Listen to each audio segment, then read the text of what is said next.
Hey guys, Mr. T here, just doing another video. This one is on quadrilaterals and the special properties of certain quadrilaterals. Now, quadrilateral is any polygon with 4 sides and 4 angles.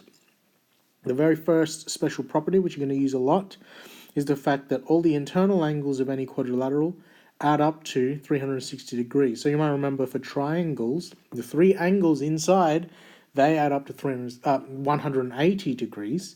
In a quadrilateral, any shaped quadrilateral, as long as it's quadrilateral, the internal angles will add up to 360 degrees.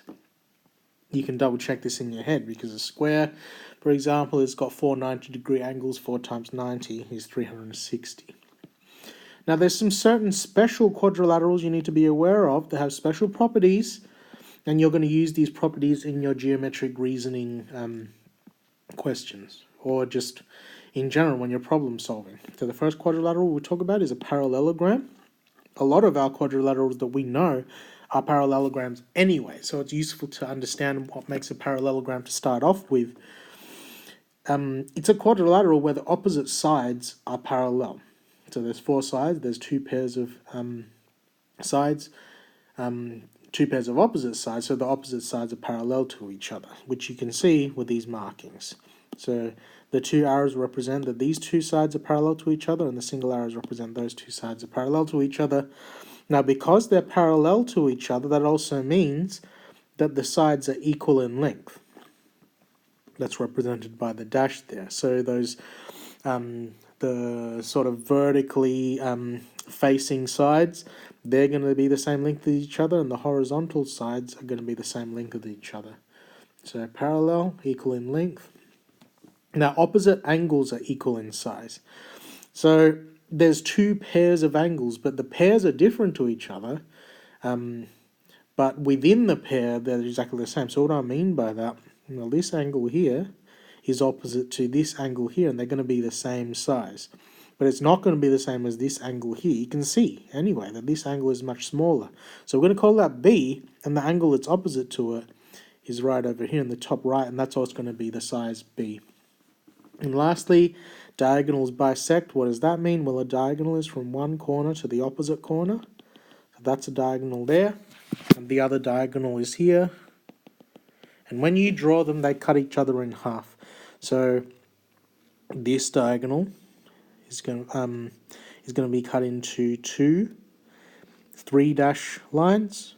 And the other diagonal is going to be cut into 2 4-dash lines, which means that the diagonals cut each other into 2 equal halves, but those halves aren't the same as the other diagonals' halves. So this is the same as that. That diagonal across here has been cut in half, and this is the same as that because that diagonal has been cut in half because the diagonals bisect each other. So that's a parallelogram. Now, a rectangle is a parallelogram. So a rectangle is going to have all of those same properties as the parallelogram just above it.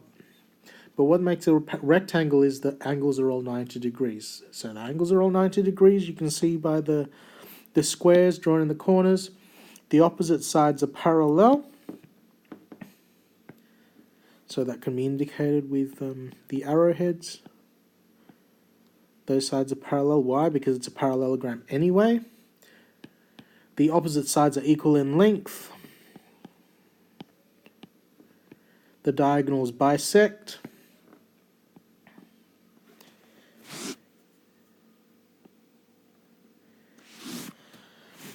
But what's special about this is the diagonals are equal in length. So unlike with a parallelogram where there was 2 different halves of the diagonal, these are all actually the same length because the diagonals are the same length. So if you cut something in half that's the same length, well, it's going to be the same as well. So that's a rectangle. That's a special kind of quadrilateral. Now, a rhombus. A rhombus is a quadrilateral where all sides are equal in length. So you've probably learned that a square has all sides are equal in length. But just like we did the parallelogram first, we're going to do a rhombus first because just a rhombus just means that all sides are equal in length. So it doesn't have to be exactly a square. This is like a sort of pushed over square. So all sides are equal in length. That's a given from a rhombus. Or opposite sides are parallel. So much like a parallelogram, the opposite sides are the same, are parallel, sorry. We already know that they're the same length. The opposite sides are parallel. Now the opposite angles are equal, like a parallelogram. So A, B, B. And the diagonals bisect at right angles. So just like a parallelogram, they bisect each other, like before. Not like a rectangle where they... Oh, that was a terrible diagonal line. Diagonals do bisect each other, but they're going to be different lengths. So that's going to be 3, 3, that's going to be 4, 4. But what's special about a rhombus is the diagonals bisect at right angles. So they're going to hit each other at 90 degrees. And the other thing is that the diagonals bisect each vertex angle. So what does that mean? At each corner, the diagonals actually halve whatever the angle is. So this diagram's getting busy enough as it is, so I'm only going to do it on one side. This red dot is going to be half of B, and this red dot is also going to be half of whatever the angle B is. Just like this, I'll do it in green, this green dot is going to be half of A, and that dot is going to be half of A. So that is what's special about a rhombus. A square is a rhombus where all the angles are at 90 degrees. So you can see here all the angles are at 90 degrees, all the sides are equal in length because it's a rhombus. Opposite sides are parallel, so you can indicate that with the arrowheads. Diagonals bisect at right angles. Why? Because it's a rhombus. So that diagonal and that diagonal are going to hit each other at 90 degrees, but also the other side is going to be 90 degrees. And the diagonals are equal in length. So much like a rectangle, the diagonals are equal length, which means they bisect each other and give halves that are all the same length. So that is going to be the same as that, it's going to be the same as that, it's going to be the same as that. So that's a square. What's a trapezium? A trapezium is a quadrilateral with only one pair of parallel sides. So the other pair aren't parallel to each other. They get closer or further away. And the top and the bottom are going to vary in length. So the only thing that you know about a parallelogram, a trapezium, is that the top, or one pair of sides, here the top and the bottom, are parallel. So this top is going to be different length to the bottom, that's going to be different length to this, and it's going to be different length to that. Certain cases these side ones might be the same, but here, because I've drawn them wonky, they're going to be different. And that's all you know. That's what makes a trapezium. The top and the bottom, different lengths, but parallel. And lastly, a kite. A kite is quadrilateral with two pairs of adjacent. Adjacent means next to or beside sides that are equal in length. So what you can see, what do I mean by adjacent? This side is next to this side. Sorry, no, that's the wrong sides that I chose. This side is next to or adjacent to that side. And you can see they're the same length. They're signified by the single dash. And this side is next to or adjacent to that side. And you can see they're the same length. So two pairs of adjacent sides are equal in length. That's given by the diagram. And that gives a kite certain properties. So one pair of opposite angles are equal. So what that's saying is this angle here is the same as that angle there. A kite's going to have a sort of a line through it where it's symmetrical on either side. So that line, in this case, is going to be this horizontal line going through the middle of it. So one pair of sides opposite. Diagonals are perpendicular. So what does that mean? If I draw the diagonals in, I already drew one in blue. That's the other diagonal. You can see that they meet at right angles. They're perpendicular to each other. One diagonal bisects a pair of opposite angles. So what does that mean? Well, this blue diagonal here, this one, splits this angle here in half, and it also splits this angle here in half. And then lastly, one diagonal bisects the other diagonal. So what does that mean?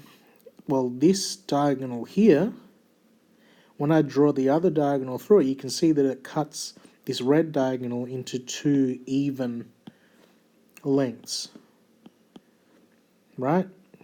But you have to be careful. It's only one diagonal bisects the other diagonal, because this diagonal clearly doesn't cut that in half. You can see that side is longer than the other, so only one diagonal bisects the other diagonal. So let's do an example of using these properties. So an example here, find x degrees, so the size of the angle x in the following figure. We have a parallelogram, and we know that this angle here is 3x degrees and this angle here is x plus 100 degrees. Well, what we know is that, so this is a two-column proof statement, and this side, and reason on that side. We know that 3x degrees is going to be equal to x plus 100 degrees. Why? Because opposite angles in a parallelogram are equal. That's one of the properties that we have above. So once we've stated that, we can use algebra to find x. I've got 3 x's on one side and then 1 x on the other. I can't do any algebra if I've got x's on both sides, so I need to remove x on one of the sides, and I'm going to remove it from the right side. So I'm going to have 3x degrees is equal to x degrees, but I'm going to take away x on this side plus 100 degrees. But to keep it balanced, I need to take away x on the other side. So it's going to be 3x take x is equal to x take x plus 100. So if I've got 3 x's and I take an x, I'm going to have 2 x's is equal to 100. What is the 2 doing to x? It's timesing. So what's the opposite of timesing by 2? Dividing by 2. 2 divided by 2 cancels to 1. So you've got 1x is equal to 100 divided by 2, which is going to be 50 degrees. Therefore, x is equal to 50 degrees. Alright, so that's an example of using special quadrilateral properties to work out certain problems. Hopefully that helps you out, and I'll see you in the next video.